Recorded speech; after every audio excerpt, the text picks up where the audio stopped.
तुम्हारे जय जय सीताराम की जय, दुर्गा हनुमान की आयुष कामा सा कामा पुत्र कामा धर्म मनोरथ हो ही तुम्हारे, राम लखन सुन भयउ सुखारे। वो दुर्गा वाले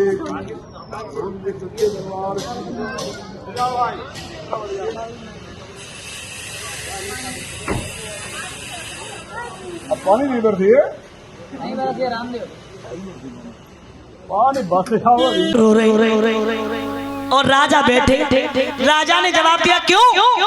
अरे उसके 3 पुत्र हैं, कभी मैंने आवाज नहीं सुनी और तू अपने 2 बेटों को नहीं संभाल पाती है। दिमाग में झटका लगा, उसने विचार किया इसका मतलब है मेरे वचनों को तोड़ दिया और उसके साथ भी संभोग कर लिया, इसलिए उसके 3 बेटे।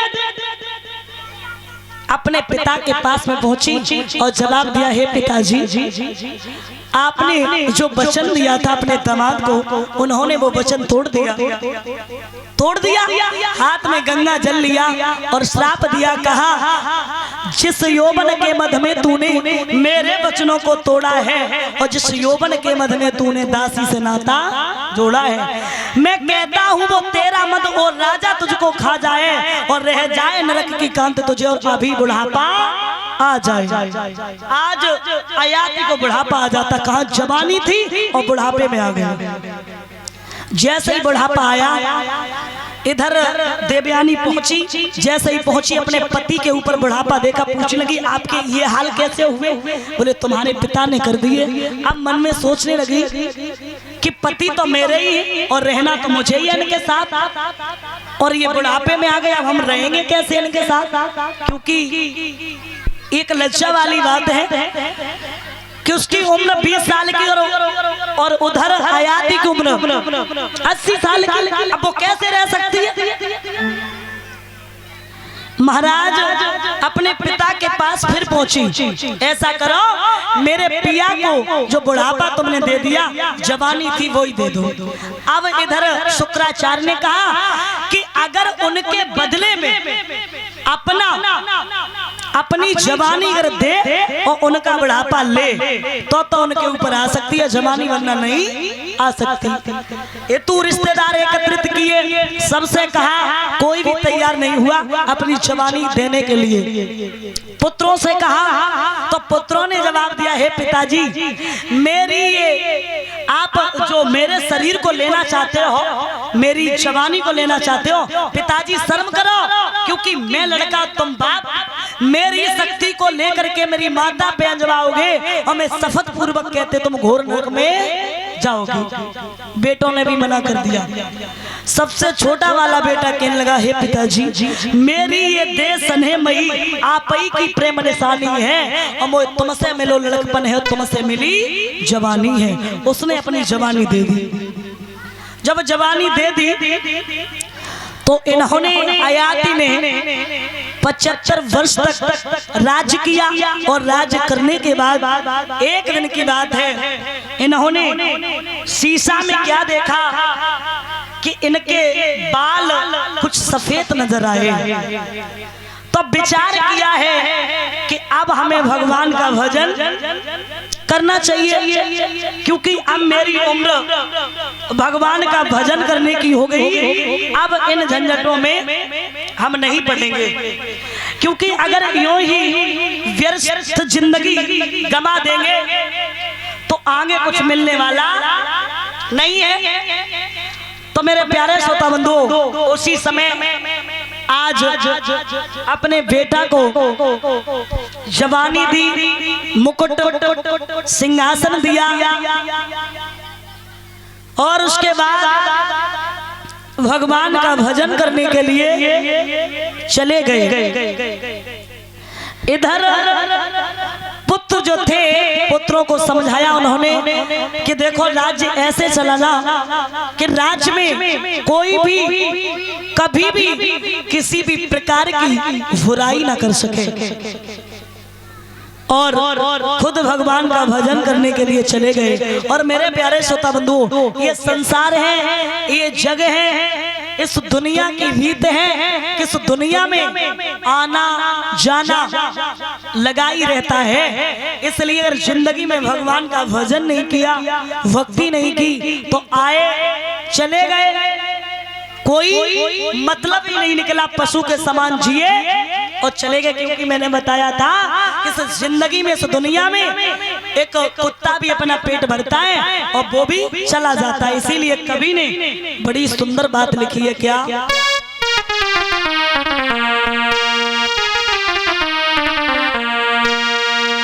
कि चेतरे गुमानी फिरिए, चेतरे गुमानी फिरिए और जन्म ना मिले रे माया संग ना चले, माया संग ना चले रे माया संग ना चले।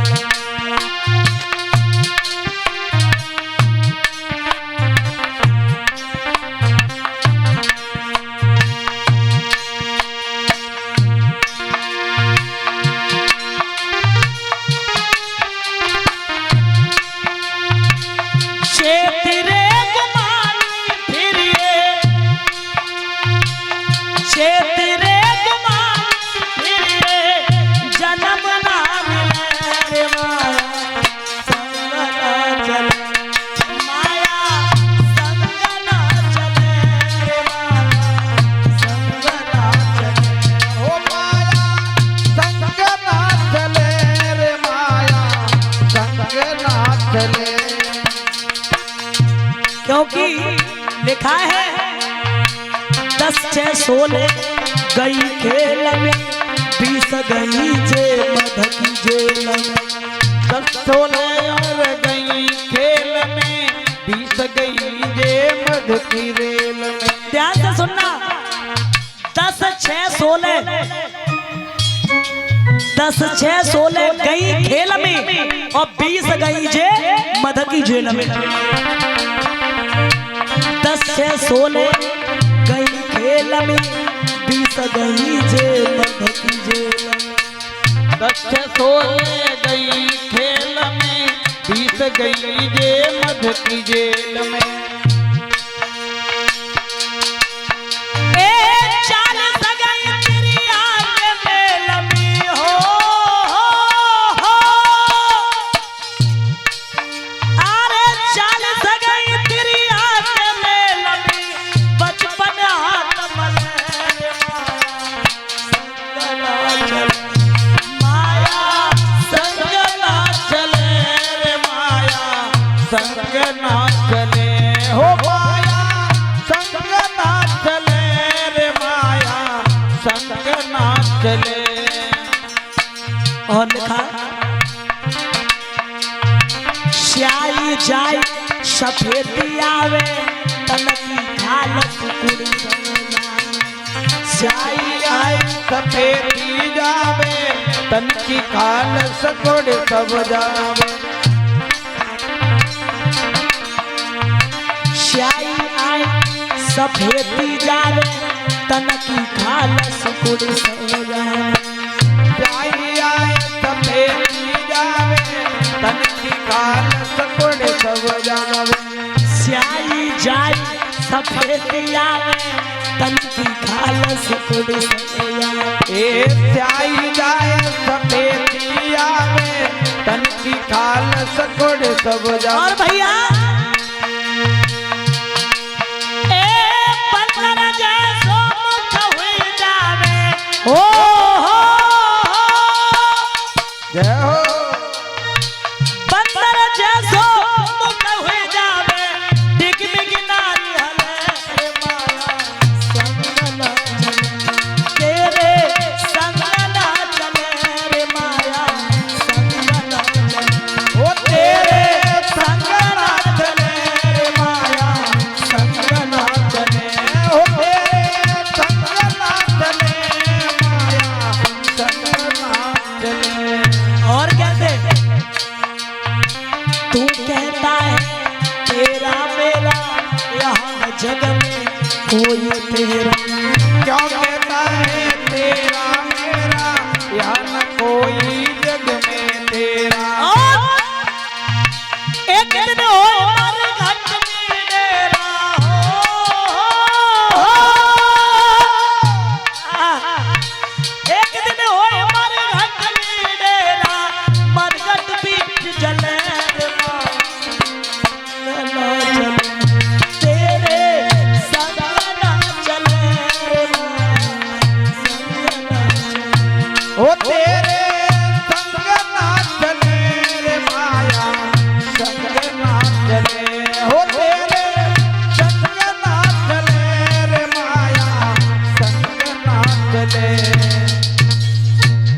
रखना मेरे श्रोता बंधु।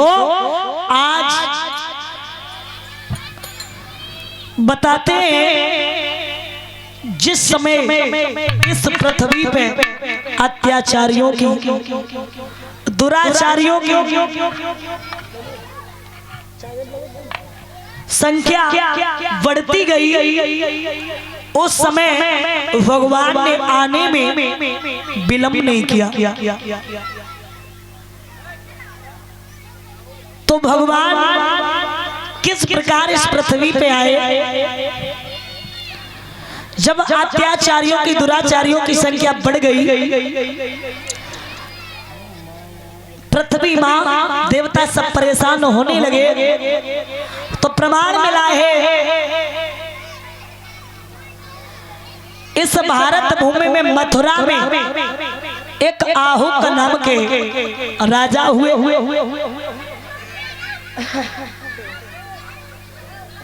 इनके दो पुत्र हुए, देवक और उग्रसेन। उग्रसेन की पत्नी का नाम था पवन रेखा, जो पवन रेखा देखने में बड़ी सुंदर थी। जो भी इसकी सुंदरताई को देखता था मोहित हो जाता था, पागल हो जाता था। एक दिन की बात है, वो पवन रेखा अपनी सहेलियों के साथ में वन में घूमने के लिए गई, और जैसे ही वन में घूमने के लिए गई, वैसे ही मेरे भैया वहां सहेलियों से बिछुड़ गई। बड़े बड़े जानवर आकर के उसे परेशान करने लगे, चिल्लाने लगी, कोई अगर हो तो हमें बचाए। दुर्बल का नाम का राक्षस वहां आया, उसने जवाब दिया और कहा, प्यारी क्या परेशानी आ गई? उग्रसेन का भेष धारण करके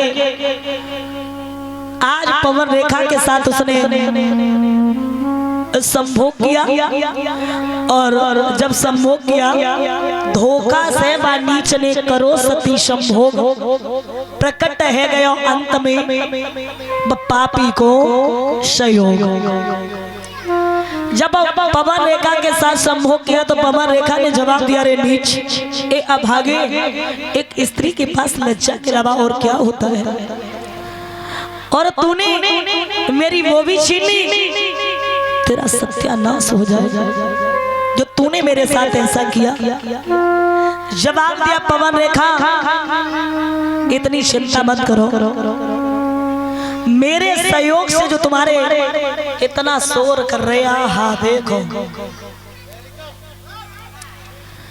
मेरे सहयोग से जो पुत्र पैदा होगा वो बहुत बलकारी होगा। कैसा होगा?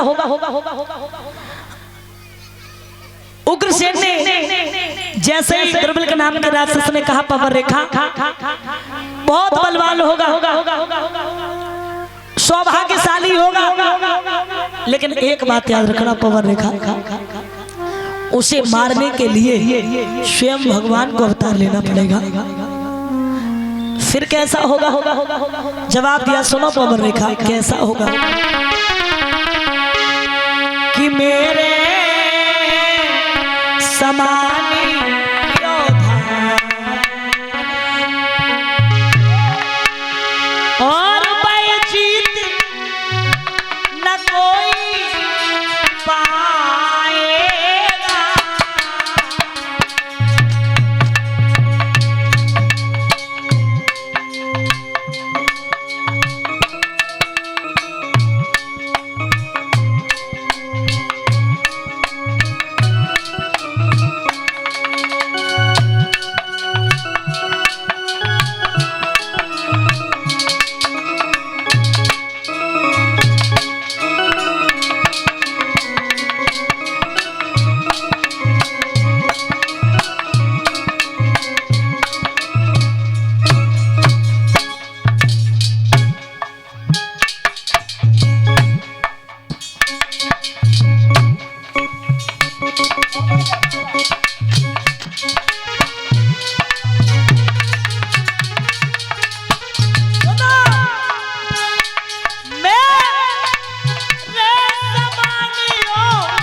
पाएगा।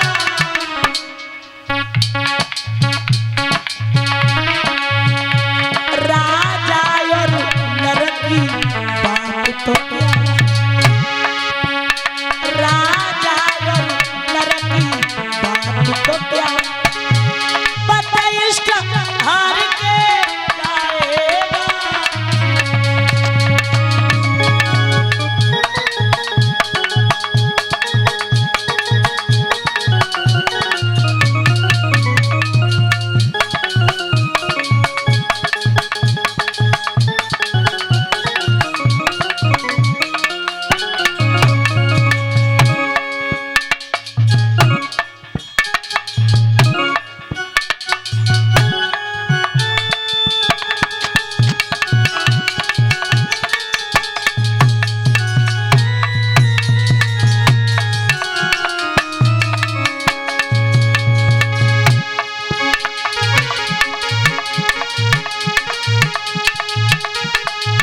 जवाब दिया, सुनो, ऋषियों को और ब्राह्मणों को, ऋषियों को और ब्राह्मणों को और वेदक को खूब सताएगा।